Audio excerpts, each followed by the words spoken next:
दीपावलीच्या तुम्हा सर्वांना खूप शुभेच्छा. दीपावली हा वर्षातील हिंदूंचा शेवटचा प्रमुख सण. मी तर म्हणेन की सणांचा राजाच. कारण परमेश्वराने या सणाच्या माध्यमातून मानवांना एक संधी नव्हे, उपहारच प्रदान केलाय. ज्यायोगे मानव त्यांच्या आयुष्यातील सर्व प्रमुख समस्यांमधून मुक्ती मिळवू शकतो. कसं ते तुम्हाला व्हिडिओमध्ये पुढे कळेलच. त्यासाठी व्हिडिओ शेवटपर्यंत स्किप न करता पहा. नमस्कार, मी दुर्गा. तुम्हा सर्वांचं आपलं चॅनल सनातन साधना मध्ये मनापासून स्वागत करते. चॅनलवर नवीन असाल तर कृपया सबस्क्राईब करून नोटिफिकेशन बेलवर क्लिक करा आणि जास्तीत जास्त लाईक शेअर करून ही माहिती सर्वत्र पोहोचवा. दीपावली 2023 या विशेष सदराअंतर्गत पहिल्या व्हिडिओमध्ये मी दीपावलीचा पहिला दिवस म्हणजे वसुबारस किंवा गोवत्स द्वादशी याची संपूर्ण माहिती व महती दिली आहे. उदाहरणार्थ पूजेचं महत्त्व, पूजेचा मुहूर्त काळ, पूजेचं साहित्य, पूजा विधी व पूजेची फलप्राप्ती. आता आपण बघणार आहोत वसुबारस या दिवशी कशा पद्धतीने पूजन केलं जातं. जसं मी आधीच म्हटलं की गावामध्ये मात्र हे पूजन प्रत्यक्ष गाय आणि वासरू यांना नमन करून किंवा त्यांच्या पायावर पाणी अर्पण करून हळद कुंकू वाहून केलं जातं. परंतु मुंबईसारख्या शहरामध्ये किंवा इतर शहरांमध्ये जिथे गाय आणि वासरू आपल्याला इझिली नक्कीच अवेलेबल नसतं, त्या परिस्थितीमध्ये सुद्धा जर आपल्याला हे पूजन करायचं असेल तर घरच्या घरी आपण कशी पूजा करू शकतो हे आपण या माध्यमातून जाणून घेतोय. सगळ्यात पहिल्यांदा एक गोष्ट सांगायची आहे, गाय आणि वासरू यांची एकत्रित मूर्ती आपल्याला या दिवशी लागणार आहे. पण ज्यांच्याकडेही ही मूर्ती नसेल, काही जणांकडे तांब्या पितळेची मूर्ती असते, काही जणांकडे चांदीचीही असू शकते, काही जण मातीचीही मूर्ती आणतात. पण ज्यांना हे शक्य नसेल त्यांच्यासाठी सुद्धा एक ऑप्शन आहे, तो म्हणजे हा की चित्रसुद्धा तुम्ही काढू शकता. किंवा दिवाळीचे दिवस आहेत, आपलं सगळी खरेदी जी आहे ती झालेली असते, रांगोळीसुद्धा आपण आणलेली असते, आपण अंगणामध्ये दारामध्ये रांगोळी काढत असतो. या रांगोळीमधून सुद्धा म्हणजे रांगोळी काढून सुद्धा गाय वासराची रांगोळी काढून सुद्धा तुम्ही काय करू शकता तर ह्या दिवशी पूजन करू शकता. कारण महत्त्वाचं काय आहे तर भाव. काय असतं की ह्या दिवशी आपण गाय आणि वासरू यांच्याबद्दल किंवा पाळीव प्राणी जे आपल्याकडे असतात त्यांच्याबद्दल एक कृतज्ञता व्यक्त करण्यासाठी ही पूजा करत असतो. म्हणजेच काय तर ह्यामध्ये भाव हा महत्त्वाचा असतो आणि हा भाव पोहोचणं हे जास्त गरजेचं असतं. त्यामुळे तुमच्याकडे मूर्ती नसेल तरीही तुमचा भाव जर असेल तर चित्र असू देत किंवा रांगोळी असू देत, या माध्यमातून सुद्धा तुमचं जे पूजन केलेलं आहे किंवा तुम्ही जे करणार आहात पूजा ते सफल आणि संपूर्ण होणार आहे, याचा 108% विश्वास बाळगा, खात्री बाळगा. आता हे जे सामान आपल्याला किंवा साधनं आपल्याला लागणार आहेत, साहित्य आपल्याला लागणार आहे, त्याचं मी विभाजन केलेलं आहे. जसं सगळ्यात पहिल्यांदा मी तुम्हाला म्हटलं की गाय आणि वासराची आपल्याला मूर्ती लागणार आहे. ही मूर्ती मी घेतलेली आहे. त्यानंतर गणपतीची मूर्ती आपल्याला या दिवशी लागणार आहे. महाविष्णू जो आहे त्याचा 8वा अवतार श्रीकृष्ण ह्यांची मूर्तीसुद्धा म्हणजे बालकृष्णाची मूर्तीसुद्धा आपल्याला या दिवशी लागणार आहे. कसं आहे की श्रीकृष्णांनी गायींची खूप सेवा केली, त्यांच्यावर खूप प्रेम केलं, म्हणून त्यांचं नाव गोपाल असं सुद्धा आहे, हे आपल्या सर्वांनाच माहिती आहे. तर ह्या दिवशी मुख्यत्वे ह्याबरोबर श्रीकृष्ण जे आहेत त्यांची सुद्धा आपल्याला पूजा करायची आहे. रांगोळी जर तुमच्याकडे असेल तर तुम्ही रांगोळी काढू शकता, जर तुम्हाला आवश्यक वाटत असेल, आवडत असेल तर, वेळ असेल तर. त्यानंतर दुसरा जो भाग आहे त्याच्यामध्ये म्हणजे दुसरा जो साहित्याचा प्रकार आहे त्यामध्ये येते समई. समईमध्ये निश्चितच आपल्याला तेल लागणार आहे, वाती तर हव्याच. मातीचा दिवासुद्धा आपण घेतो किंवा जर तुमच्याकडे पंटी असेल तर तीसुद्धा घेऊ शकता. नसेल तरी काही हरकत नाही, तुम्ही ही तुम्ही हे समई तर लावतच आहात.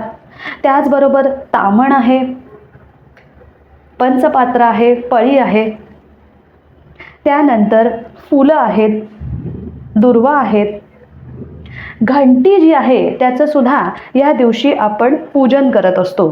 आपण दररोज पूजा करताना आपल्या घरातली नकारात्मकता घालवण्यासाठी घंटीचं पूजन करतो. तर ह्या दिवशी सुद्धा आपल्याला घंटीचं पूजन करायचंच आहे. अगरबत्ती आहे, धूप आहे, दोघांपैकी जेही तुम्हाला आवडत असेल ते तुम्ही लावू शकता. त्यानंतर हळद आणि कुंकू हे आपल्याला नेहमीच पूजनासाठी लागतं, ते आपण घेतोय.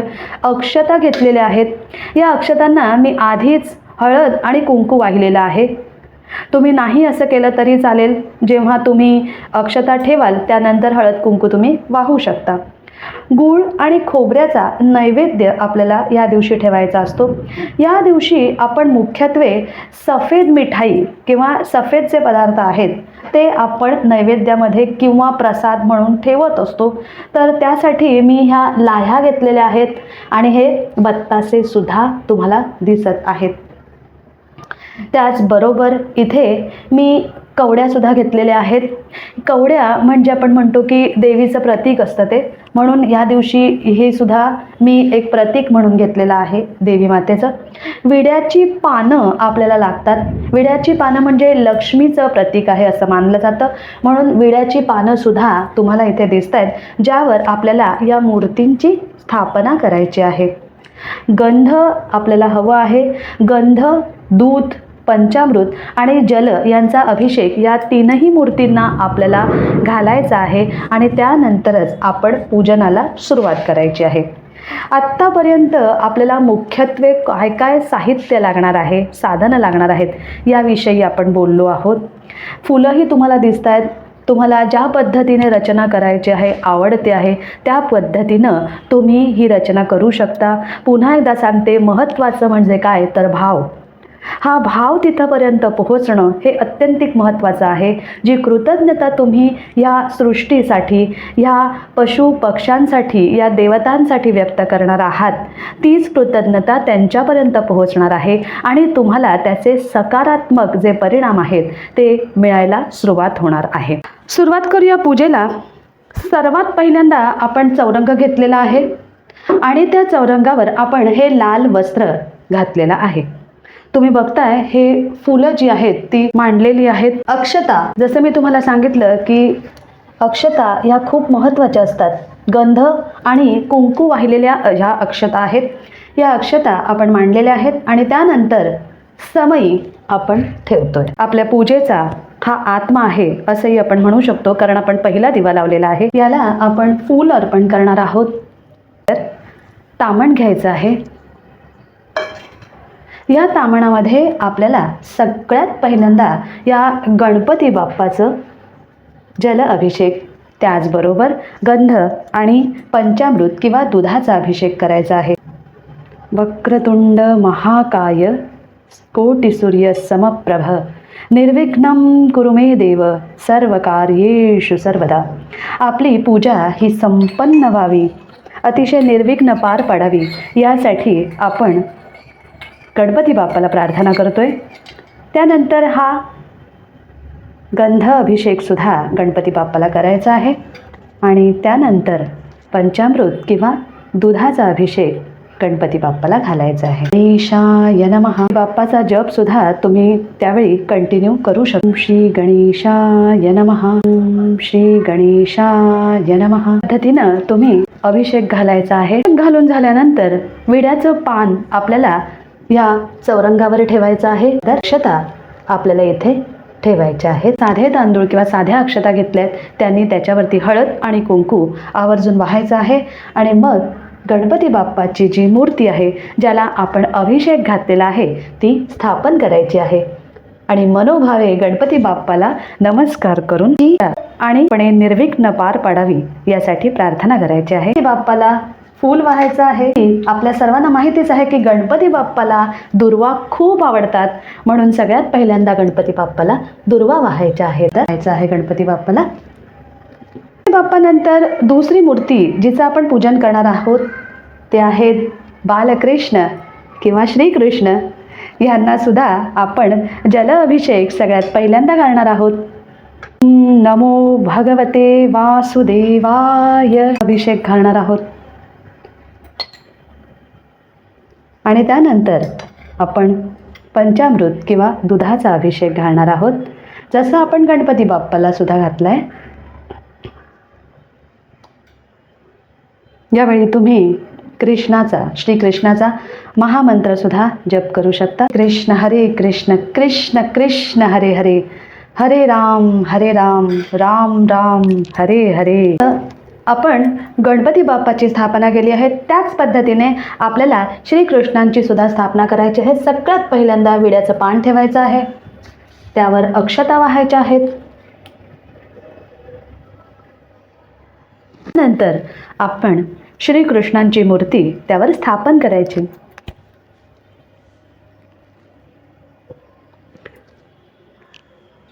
श्रीकृष्णांनाही आपल्याला वस्त्र अर्पण करायचं आहे.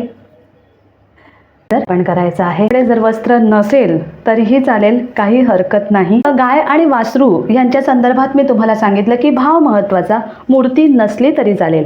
तसंच ज्यांच्याकडे श्रीकृष्णांचीही मूर्ती नाही आहे त्यांनी सुद्धा जर चित्र असेल, फोटो असेल तर तोही ठेवला तर चालेल. गणपती बाप्पाच्या संदर्भात सुद्धा तसंच आहे. जर तुमच्याकडे फोटो असेल तर तो तुम्ही ठेवू शकता किंवा चित्रही काढू शकता.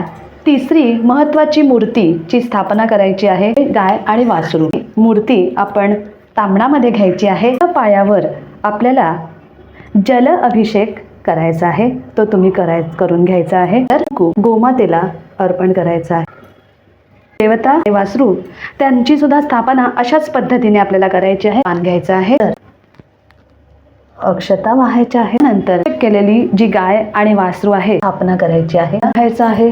नाही देवतांना पुन्हा एकदा तुम्ही हळद आणि कुंकू वाहून घ्यायचं आहे. तीनही देवतांची आता स्थापना झालेली आहे, त्यामुळे त्या तीनही देवतांना तुम्ही हळद कुंकू एकत्रितरित्या पुन्हा वाहायचं आहे.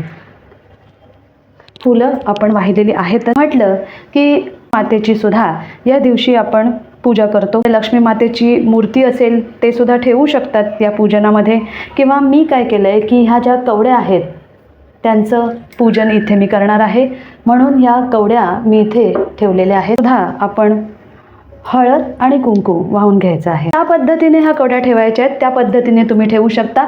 एका वाटीमध्ये सुद्धा ठेवू शकता. मी काय केलंय की या अक्षता किंवा तांदूळ जे आहेत त्याच्यामध्ये ह्या कवड्या ठेवलेल्या आहेत आणि त्याला आपण आता हे फूल वाहतोय. काही पद्धतीने याचं पूजन करायचंय, तुम्ही करू शकता. घंटा सुद्धा आपण पूजन करणार आहोत, मी तुम्हाला सांगितलं. तर या घंटी जी आहे तिला सुद्धा हळद आणि कुंकू वाहायचं आहे. नियमितपणे आपण पूजन करत असताना ह्या घंटीचा वापर करत असतो. पूजन झालेलं आहे, तिन्ही देवतांची स्थापना झालेली आहे. आता गोमातेला तुम्ही प्रार्थना करायची आहे की आजपर्यंत तुझं जे धन आहे, दूध दुभत आहे, त्यावरती आम्ही पोचलो गेलेलो आहोत, आम्ही जगत आहोत. या गाईच्या दुधाचे जे पदार्थ आहेत ते आपल्याला शक्ती पोहोचवत असतात, शक्तिवर्धक ते असतात. जसं दूध आहे, दही आहे, ताक आहे, तूप आहे, लोणी आहे. गोडाचे पदार्थसुद्धा गाईच्या दुधापासून आपण बनवतो आणि ते ग्रहण करत असतो. तर इतकं अनन्यसाधारण असं महत्त्व या पशुधनाला आहे. तर तुलासुद्धा तू आत्तापर्यंत जे आम्हाला दिलंस आणि यानंतरही तू देत राहशील, त्यासाठी तुझी आम्ही ऋणी आहोत किंवा तुझी आम्ही कृतज्ञता व्यक्त करत आहोत, अशी प्रार्थना या गाय आणि वासरू यांना करायची आहे. गूळ आणि खोबरं याचा नैवेद्य दाखवायचा आहे. गूळ आणि खोबरं इथे ठेवायचं आहे. मी तुम्हाला आधीच सांगितलं की लाह्या आणि जे आहेत नैवेद्यामध्ये ते दाखवले जातात. ते की सफेद पदार्थ किंवा सफेद मिठाई जी आहे ती या दिवशी आपण नैवेद्यामध्ये वापरतो. ज्यांचा उपवास आहे, ज्यांनी उपवास केलेला आहे त्यांच्यासाठी एक गोष्ट मी आधीच व्हिडिओमध्ये सांगितलेली आहे की दूध आणि दुधाचे पदार्थ मात्र ते ह्या दिवशी ग्रहण करू शकत नाहीत. तळलेले पदार्थसुद्धा या दिवशी ग्रहण करत नाहीत. ज्यांनी उपवास केलेला आहे त्यांनी फक्त बाजरीची भाकरी आणि त्याचबरोबर गवारची भाजी किंवा गवारीची भाजी खाऊन हा उपवास सोडायचा आहे. आता की ह्यानंतर आपण ह्या तीनही देवतांना दाखवणार आहोत किंवा त्यांचं पूजन करणार आहोत.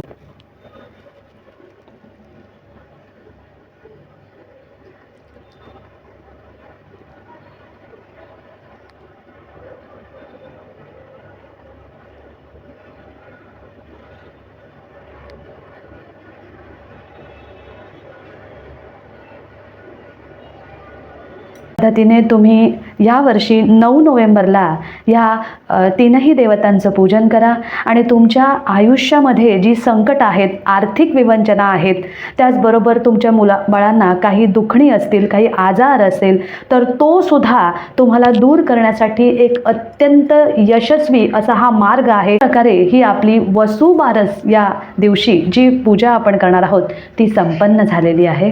लाईक करा आणि जास्तीत जास्त शेअर करा. धन जे आपल्याला बरंच काही देत असतं त्याची एक दिवस केवळ अर्धा तास आपण जर पूजा केली तर आपल्याला खूप चांगले सकारात्मक परिणाम आपल्या आयुष्यात तर घडलेले दिसतातच आणि आपल्याला बऱ्यापैकी आणि खूप सारं संरक्षण या माध्यमातून मिळत असतं.